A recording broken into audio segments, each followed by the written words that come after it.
Do you really need a Nintendo Switch in 2019?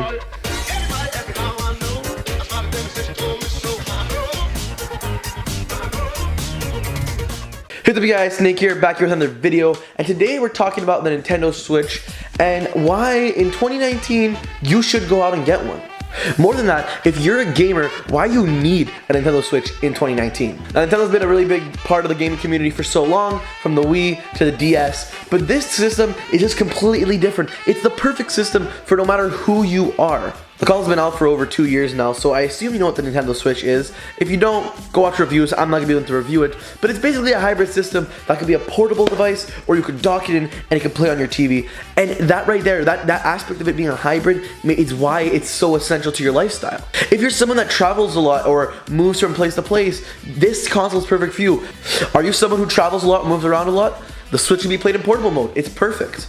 Want something a bit more traditional, like an at-home console? That works too. If you're constantly moving back and forth, the Switch is your perfect companion because when you finally reach your destination, you could play on a TV or you could stay in that portable mode. People who travel for their jobs can have a nice, easy form to play AAA titles on the go and not needing a DS. The form factor of this makes it perfect whether you're someone who uses it mostly docked on the TV or someone who likes using it as a portable device. Regardless, this is perfect for you. Also, side note, if even with the dock and all the accessories, it's still lighter than a PS4 or an Xbox One, so you could travel with the whole thing and it'll still be super light. Next, I'm going to mention the one thing Nintendo's known for: their stellar games. Like, the first party lineup on the Switch is absolutely phenomenal. In the 2 years that the Switch has been out, we have amazing IPs like Splatoon, ARMS, Super Smash Bros, Pokemon, Mario Kart, Mario Party, so many popular games. Legend of Zelda Breath of the Wild and Mario Odyssey have even won awards for Game of the Year because of how great their game design is. It's just something so new, so fresh, something that's so Nintendo. Games that have won Game of the Year for how great their design is just don't deserve to be thrown aside.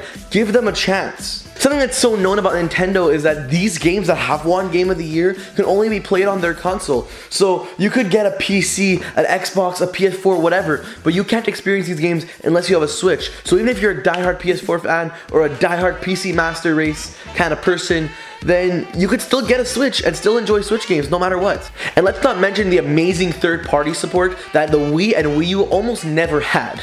Honestly, I think everyone's pretty surprised with the third-party support the Switch has. The Wii was too underpowered and the Wii U was too unknown for third parties to even be anywhere near there. And the third-party support we did have was kind of eh.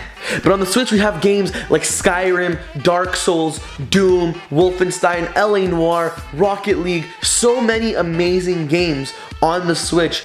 Some old, some new, but at the same time, we're still getting annual FIFA games and annual NBA games on the Switch, third-party support that we didn't have on other consoles. Rocket League may be an older game, but it's still a game that's considered this generation, and to have that on the Switch is amazing. They're not only there, but they actually run very nicely, and honestly, there's not that many setbacks in terms of graphical power. Now, obviously, they won't look as amazing as if you were playing them on an Xbox One X. For the power the Switch has, and companies like Panic Button working with that hardware, it actually looks amazing, and there are games that actually are worth playing.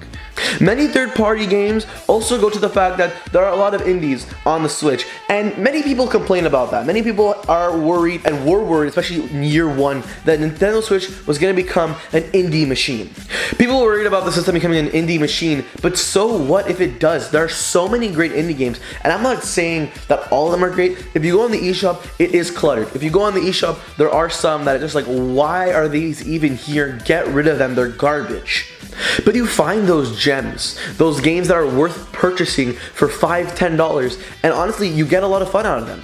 Now, they're not like AAA titles that you're going to be playing for hours and hours, and they're not super extensive and super elaborate, but honestly, for the price you're paying is worth it.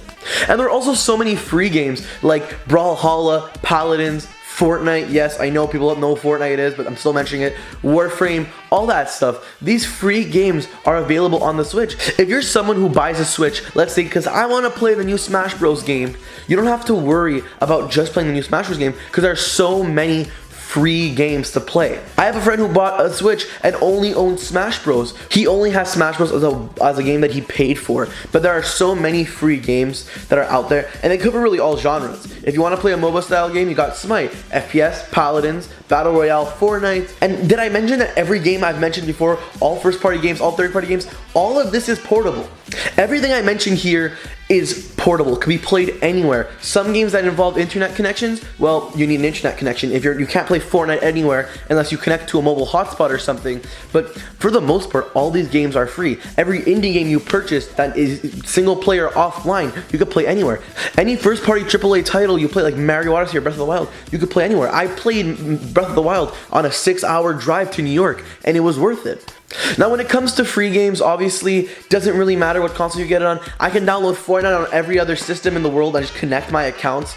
And if I want to play Paladins, I can play it on PC, Xbox, and Switch for absolutely $0. When it comes to the paid games like Rocket League, Doom, Dark Souls, or FIFA, if I had to choose between a Switch, a PS4, or a gaming PC, I would choose the Switch. Because if I was a FIFA fan and I bought FIFA every year, well, I could buy it on my PS4 and play it at super amazing graphics quality on my PS4, or I could pay for it on my Switch, get that lower graphics quality, but have it everywhere.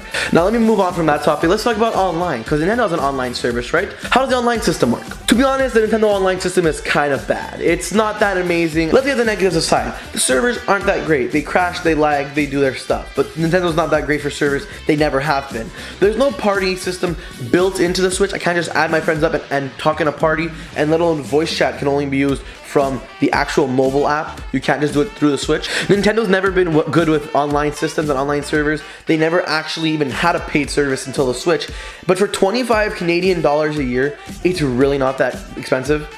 Compared to what PS4 and Xbox have been doing all these years, I think $25 a year, I think Canadian, I don't know if it's $20 US, whatever it is, but 25 Canadian dollars a year is not that bad for me, especially since I'm also getting Virtual Console.